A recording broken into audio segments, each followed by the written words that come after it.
झारखंड में जेडीयू अपनी खोई हुई सियासी जमीन पाने के लिए कमर कस चुकी है। 21 जनवरी को रामगढ़ में बिहार के मुख्यमंत्री नीतीश कुमार की विशाल जनसभा की तैयारी चल रही है। जेडीयू संगठन के कील कांटे दुरुस्त करने के लिए बिहार सरकार के मंत्री अशोक चौधरी झारखंड आ चुके हैं। चौधरी ने बताया कि रामगढ़ की रैली में 50,000 लोगों को लाने का टारगेट रखा गया है। चौधरी ने ये भी बताया कि झारखंड में भी जेडीयू चुनाव लड़ सकती है। हम लोग 50,000 की भीड़ का हम लोग प्लानिंग कर रहे हैं और हम लोगों को उम्मीद है हमारे प्रदेश के अध्यक्ष जी ने जो टारगेट रखा है वो 50,000 का रखा है और हम लोग 50,000 की भीड़ लाने में हमको लोगों को लगता है हम लोग सक्षम हो पाएंगे। ये तैयारी क्या लोकसभा और विधानसभा चुनाव झारखंड में मद्देनजर चल रही है या फिर पूरी तैयारी? देखिए, हमने पहले भी कहा है, हम जब पहले भी हमारे राष्ट्रीय अध्यक्ष जी आए थे ललन सिंह जी, उस समय भी हमने कहा था कि हम लोगों को हमेशा ये लगता है कि झारखंड में हमारा पोटेंशियल अच्छा है और हमने कहीं न कहीं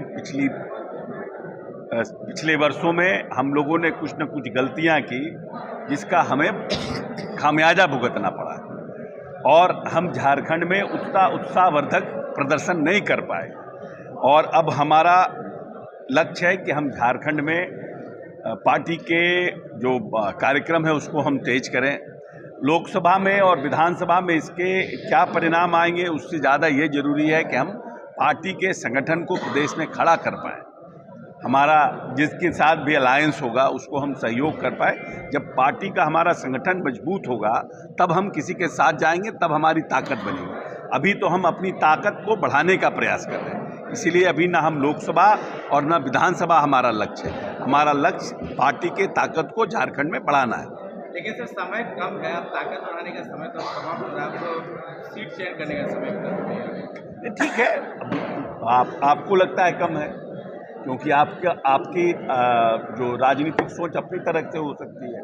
हमारी राजनीतिक सोच है कि अभी हम अपना कार्यक्रम करें, नीतीश जी को लाए, 2-3 कार्यक्रमों को करें और उसके बाद हमारा अलायंस हुआ नहीं हुआ, अगर हम मजबूत रहेंगे तो चुनाव लड़ेंगे। साथ ही चौधरी ने बताया कि रामगढ़ की रैली जेडीयू का कार्यक्रम है, इसलिए इसका इंडिया गठबंधन से कोई लेना देना नहीं है।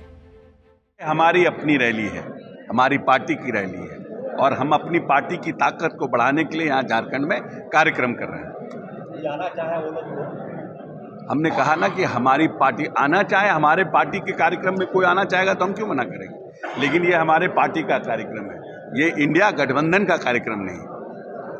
मंत्री जी, सीट शेयरिंग को लेकर कांग्रेस से जेडीयू नाराज चल रही है। आज भी आपके वित्त मंत्री ने बयान दिया है कि जल्द से जल्द सीट शेयरिंग को क्लियर कर दिया जाए, लेकिन कांग्रेस 15 तारीख तक 14 तारीख तक बात करने से पीछे हट रही है। तो कैसे ये समन्वय बन सकेगा और सीट शेयरिंग की चर्चा आखिर कब होगी? नहीं, देखिए, सीट शेयरिंग के साथ साथ जो 3 राज्यों में चुनाव, 4 राज्यों में चुनाव हुए, अगर उन 4 राज्यों के चुनाव में भी इंडिया गठबंधन अपने तमाम साथियों को चुनाव प्रचार में उतारता तो हम समझते हैं कि इसका फायदा इंडिया गठबंधन को होता, परंतु भारतीय राष्ट्रीय कांग्रेस ने ऐसा नहीं किया तो उसका खामियाजा भुगतना पड़ा कांग्रेस को। और देश में एक परसेप्शन जो था इंडिया गठबंधन बनने के बाद और उसकी लड़ाई के बाद का जो रिजल्ट आया, उससे परसेप्शन खराब बन गया।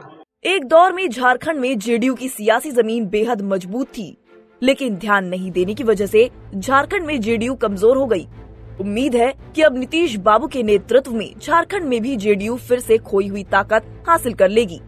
पंजाब केसरी टीवी के लिए रांची से आशुतोष सिन्हा की रिपोर्ट।